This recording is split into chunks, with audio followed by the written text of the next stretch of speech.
Good morning, everyone. My name is Annie Fink, and I am the Marketing Coordinator for Windoward, California. Thank you for attending our Learn in 30 webinar today focused on Dream Report.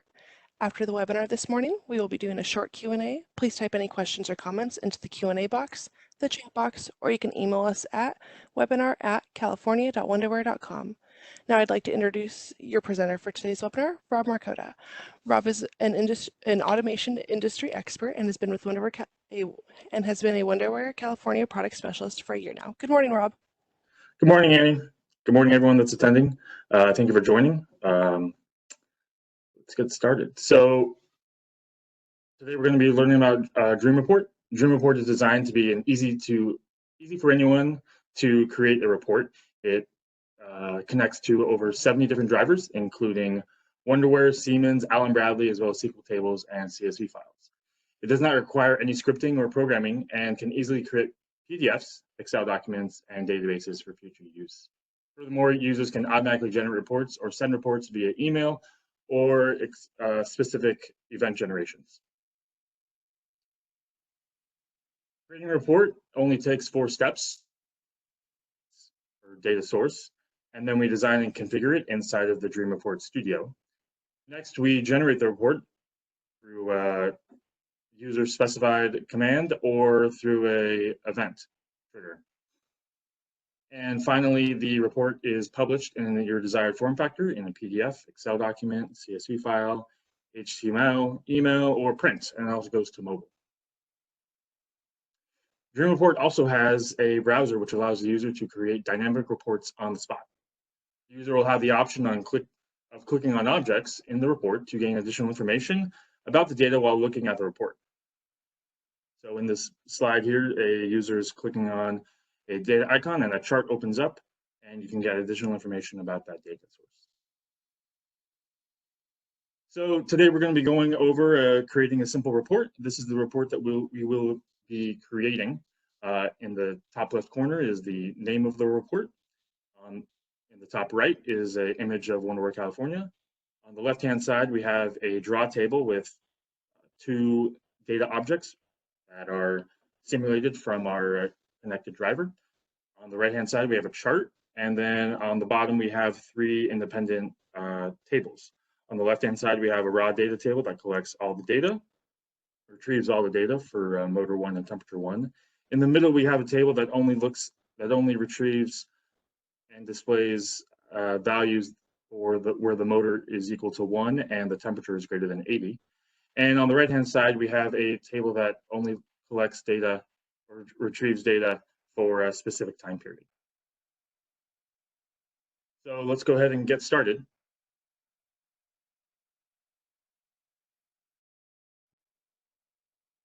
So in your desktop, go ahead and open up Dream Report and click on the icon. And the first thing you're going to see is this Open Project page or box. And let's go ahead and select on the New Project icon. And I'm going to type in for project name training_0409. And click on OK. And the first box that opens up is the Communication Configuration Wizard. And this is where you connect to different databases or other software that you would want to connect to. You can connect to Siemens, Rockwell, Schneider, as well as Wonderware. And if you open up the Wonderware folder, you're going to see the different products that Dream Report can connect to natively without you having to add any specific drivers to. For today's webinar, we're going to be simulating data. So we're going to click on the Open Communication Protocols and then accessing the ODBC folder. And this is what you would also use if you wanted to connect to a SQL database that you currently have data stored in. And we're going to click on ODBC historical values and then click on the configure button. Now under DSN file, we're going to select on process and then click on the connect button and batch data. Under table field for date, we're going to select on timestamp and then click done. The only thing we need to do now is add a driver logical name. So I'm going to use process_simulated. And then all I need to do is click on the add button to add that driver to the wizard. So now click OK. Great. So now our driver has been set up inside of Dream Report. The next thing we want to do is we want to go into the report settings. So right click on the report and click on report settings. I'm going to change the name to basic report.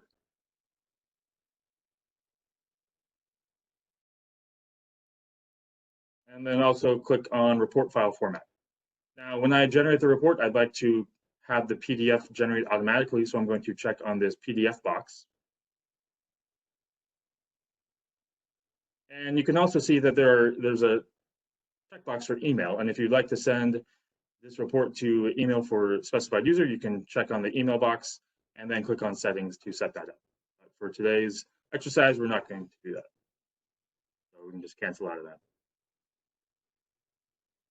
There's an additional option for report time definition, which will allow you to send it or generate a report based on a specific time period of your choosing. And you can select for different days, times, based on your setup. We don't need that right now. Great, so we're going to hit apply and then check on the OK box. The next thing we're going to do is we're going to click on the dynamic text on the right-hand side, and that will allow us to show the dynamic text object in the report when the report is generated. For this case, we're going to select on the report name from the dynamic list, but there's also a few different options that you can select on if you wanted to. For this, we're going to use report name. Under the report name, we're going to add a static text. So if you go to the drawing area and click on the big A, that will insert a text box, and we can drag and drop a rectangle right below the report name. And under report name, we're going to type in generated on with a colon. What we're going to do next is we're going to add a timestamp that will generate a time or a indication of a time when the report was generated. So drag and drop a rectangle right next to the generated on, and we first need to give it a object name. So we're going to call it date underscore report generated or generation. Under time format, select on the from project localization, and that will sync your report to the host computer that you're using it from. Click on OK. And I think what we should do is we should make the report name a little bit bigger. So we're going to increase the size from 10 to 19. That makes it a little bit more profound. Next thing we're going to do is we're going to add an image in the top right corner. So there is a image icon in the drawing group. So click on that. And then drag and drop a rectangle in the right corner. And we're going to click on the source picture file. Now I have this stored on my desktop, so I'm going to locate that file right now and click open. And then I click OK. Great, so now our Wonderware logo is inside of the report. Next thing I'm going to do is I'm going to add a border to the top. So I'm just going to drag and drop a line to kind of give some more definition to the report. And then I'm going to make that line a little bit bigger by selecting on the line width.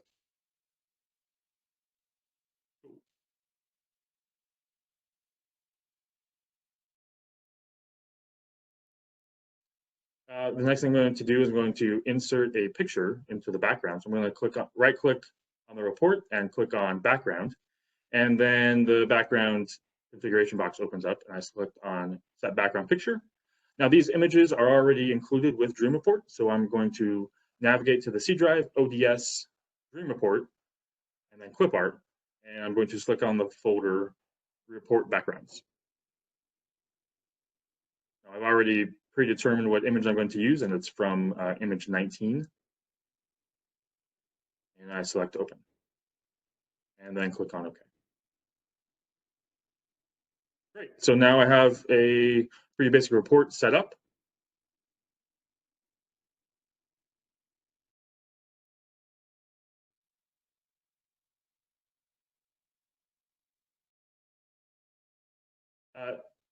What's a great option is you can save this report as a page template so you could use it for future reports. So if you right-click on the report underneath reports list and you right-click on your report, you can click on Save as Page Template.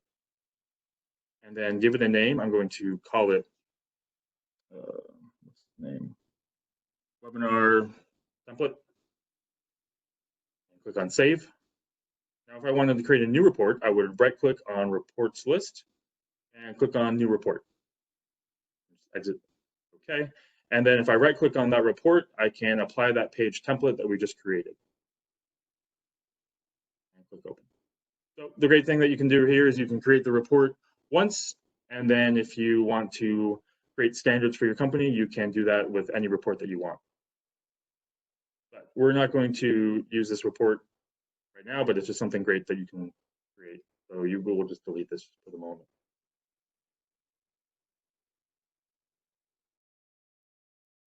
Cool. So the next thing we're going to do is we're going to go to the right-hand side and select on Draw Table. And Draw Table will allow us to create a free-form table that we can insert text objects and data objects at our will. So click on the Draw Table, and then we're going to drag and drop a rectangle on the left-hand side. And we're going to use 2 columns and 3 rows.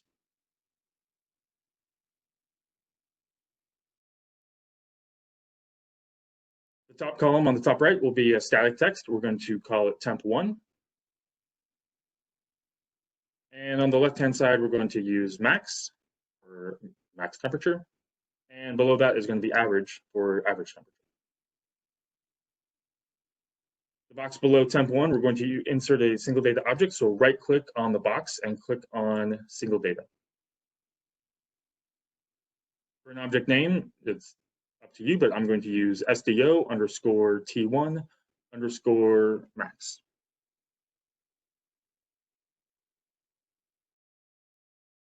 I'm going to, for the, to find the data that you want to use, you have an option of clicking on Dream Award History or External History Server. For the data that we are currently simulating, that's going to be from the External History server. So click on External History Server, and then click on the Browse icon to find that data. Click on the ellipses, and then with the drop-down menu, click on Process underscore Simulated. This is the data that we previously created with the driver.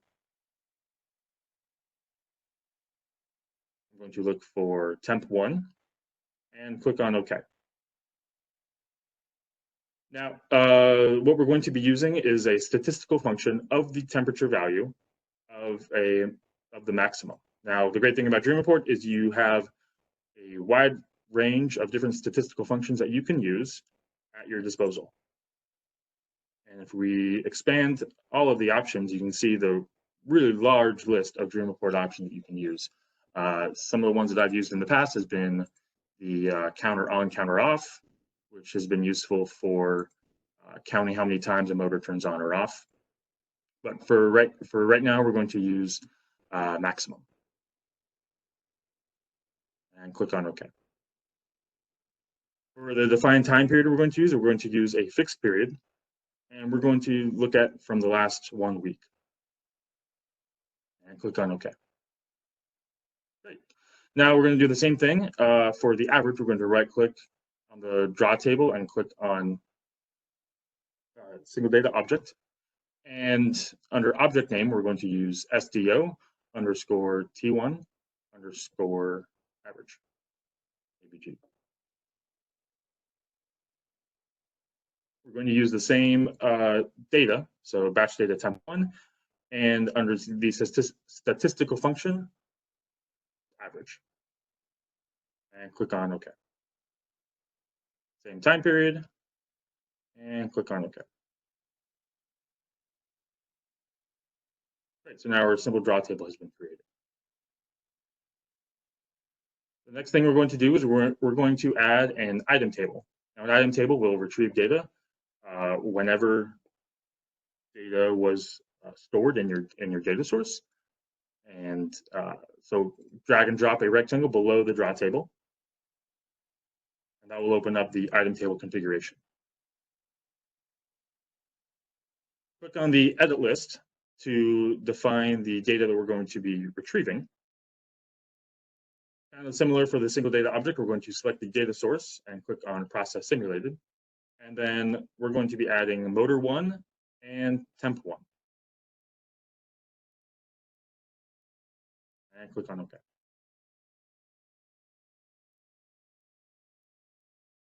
Time period, we're still going to be using 1 week. Under appearance, we're going to add a table name.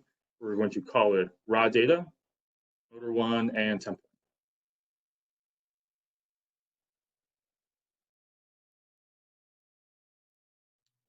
1. Under the caption, we're going to be changing it to motor 1 so it's clear and reads. And then same thing with temp 1, so it's a clear identifier of motor 1 and temp 1. Next thing we're going to do is we're going to change the table to read from the start as opposed to the end. And then go ahead and okay.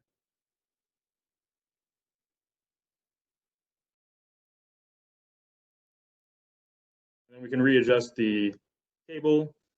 I know that sometimes the timestamp is cut off, so you might want to add more width for the timestamp.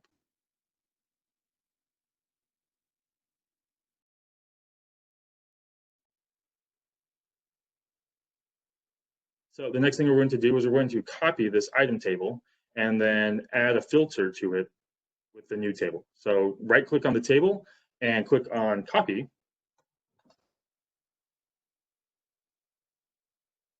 And then paste it right next to it. And if we double click on the table and open up the settings, we're going to go into the advanced SQL condition. Now you only really need some basic SQL commands, but what we're going to do is we're going to add the data and then apply a equal sign for the motor. So the motor values are either 0 or 1, so we're going to say when the motor equals 1. And then for the temperature, we're going to say when the temperature is greater than 80. So we're going to use a equal sign and a greater than sign. So under select data item, we're going to find the data source again. So we'll select data source, we're going to use process simulated and click on motor 1, click OK. Then we need to add that to our SQL-based condition and then use a space and an equal sign and a 1, and then an and. We're going to use both conditions, temp 1, and click add, and then type a space, and a greater sign, and 80. And we're going to change the table from raw data to filtered data. And click OK. Now we have an item table and a item table filtered to show kind of a brief instance of differences. Now I'd like to line up the two tables. So if you double click on, or if you click on both items, if you press Shift and then go to there's a aligning icon that will edge them together. Right? It's a little bit cleaner. So now if you click on the left-hand side for Run Project, this will open up our Runtime Management Console, and you'll need to save. And with the Runtime Management Console open up, this is where you will generate reports. So on your available reports on the right-hand side, you're going to right-click the basic report and click on Generate. And so because we selected on the PDF generation checkbox, a PDF opens up automatically. So you can see on the left-hand side, this is the step table that's retrieved all the data for the motor 1 and temperature 1 over the last 1 week. And then on the right-hand side, it's retrieved the same data, but it's only displayed the data where the motor value is 1 and the temperature is greater than 80. Go ahead and minimize the box, and then minimize the runtime management console. The next thing we're going to do is we're going to add a chart. So if you go to the right-hand side and click on the sine wave for the chart, and then drag and drop a box right above the item tables. We're going to change the data from motor 1 to temp 1. Click OK. And under process value, we're going to select on value and then the plus sign. Now, the second line we're going to be adding is going to be the moving average. So click on the drop down and click on moving average, and then click on the plus sign. So now 2 lines have been added to the chart, and click OK. So that's a pretty simple process for adding a chart and then adding 2 different lines for the same value, just so you can compare values together. The next thing we're going to do is we're going to add a step table. Now, a step table is unique in that you can, it's like an item table, but it will retrieve data at specific step periods. So if you wanted to look at the last month and then look at every day of those values, it will create a chart like that. So click on the step table and then drag and drop a rectangle right next to the filter data table. Now, also with a step table, we're going to need to identify the number of columns we're going to be using. So we're going to change it from 0 to 3. We're going to use a fixed period of the last 1 month and a step period for 1 day. So that means we're going to be looking at the last 1 month and only by every day. So that's going to produce 30 rows. Under appearance, we're going to change the display table name to step table, motor 1 and temp 1. And under column type, we're going to click on the ellipses and then select on step start time. And under the format type, we're going to use the project localization. And click on OK. For the second column, which is going to be motor, we're going to click on the ellipses and then click on step data. Under object name, I'm going to name it step underscore M1. And click on the external history server and the ellipses, like we've done before, process simulated, and click on motor 1. And click on OK. For the second column, I'm going to click on step data as well, and I'm going to select on the data for temp 1. I'm going to call it step underscore T1. Click on the ellipses and click on temp 1. And OK.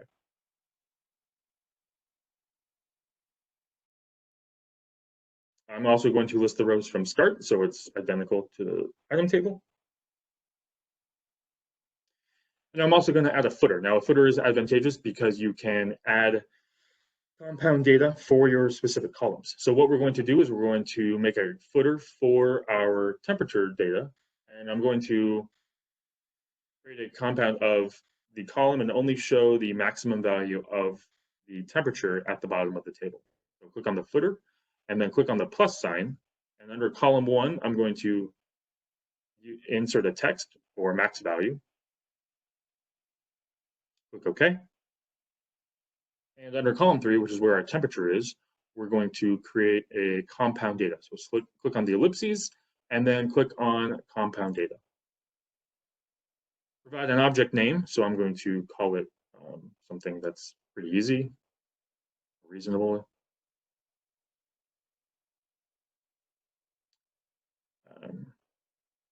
Compound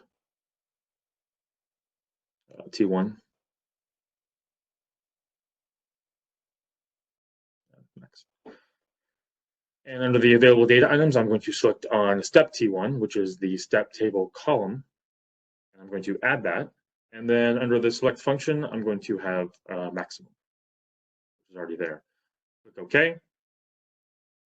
And under the captions, I'm going to change caption to timestamp.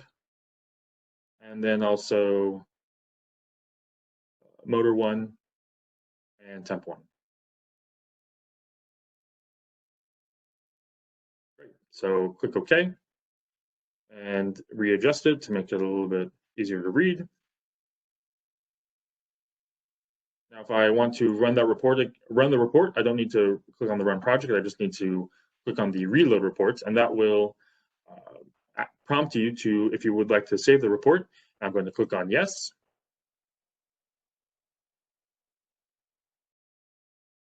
and the Runtime Management Console will open up. Now right-click the report and click on Generate.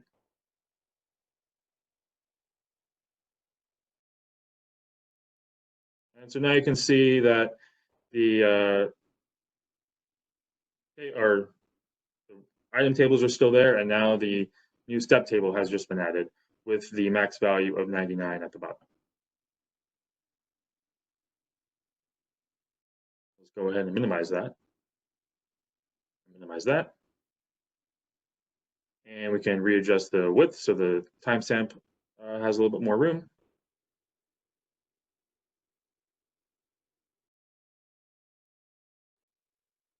Now, what you can also do is you can change the step period. So right now we're looking at 1 day. So if I were to look at instead 4 days and click OK, then, and if I reload the report, that is going to shrink the number of rows by a factor of 4. So if we reload the report and right-click it and click Generate, that's going to show a shortened version of the step table.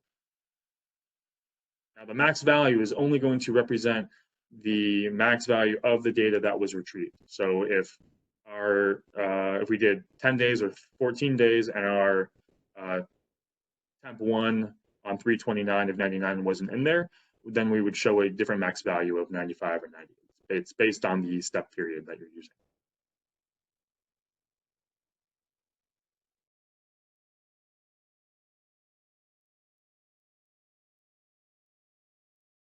Cool. Now we're just going to go back and change it back to time based of one day. And we're going to go back into our report settings. So right-click the report and click Settings.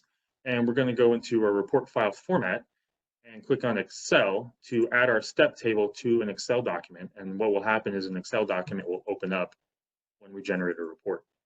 So click on Settings, and then under Step Table, open up the drop-down and drag and drop the step table into the Excel area. And click on OK. Now, under open report file after generation, click on the Excel file or Excel checkbox so that when you generate the report, it opens automatically. And click on Apply and OK. So now if we reload the report again and we save the changes, the Runtime Management Console will open up. And we right-click on the basic report and click on Generate. And our report will be generated again, and then also an Excel file will open up. And this Excel file will mirror the same step table that we just created. Cool. Good.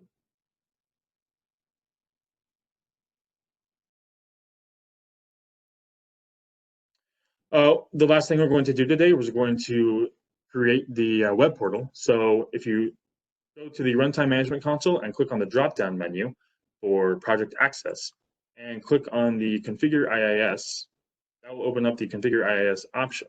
Now, prior to this report, the Configure IIS has been created on the computer I'm using. If you have any questions about doing this yourself, please feel free to email us and we will give you the steps, provide you with the steps needed to set this up. But you click on the Configure IIS button.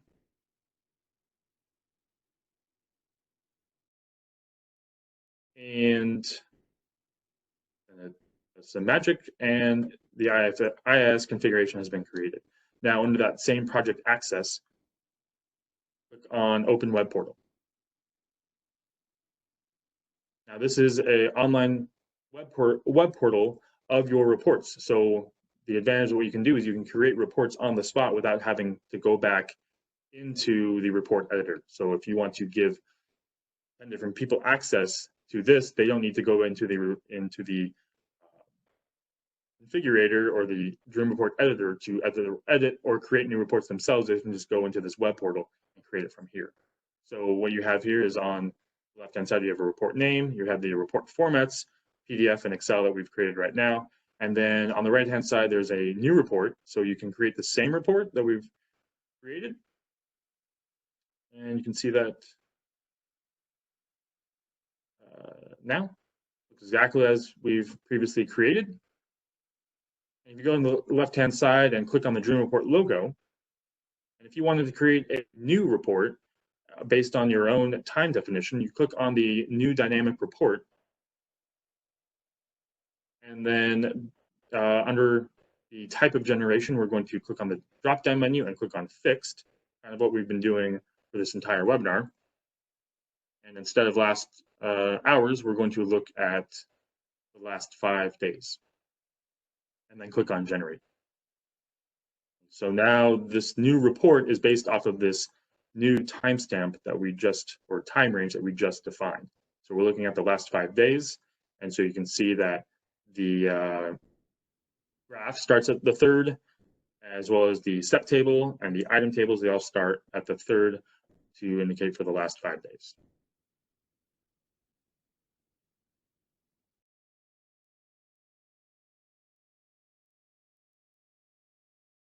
Cool. So go ahead and I'm going to minimize the window, minimize the runtime management console, and then save my project. And then go ahead and minimize that. So that concludes the Learn in 30 for what we're doing today.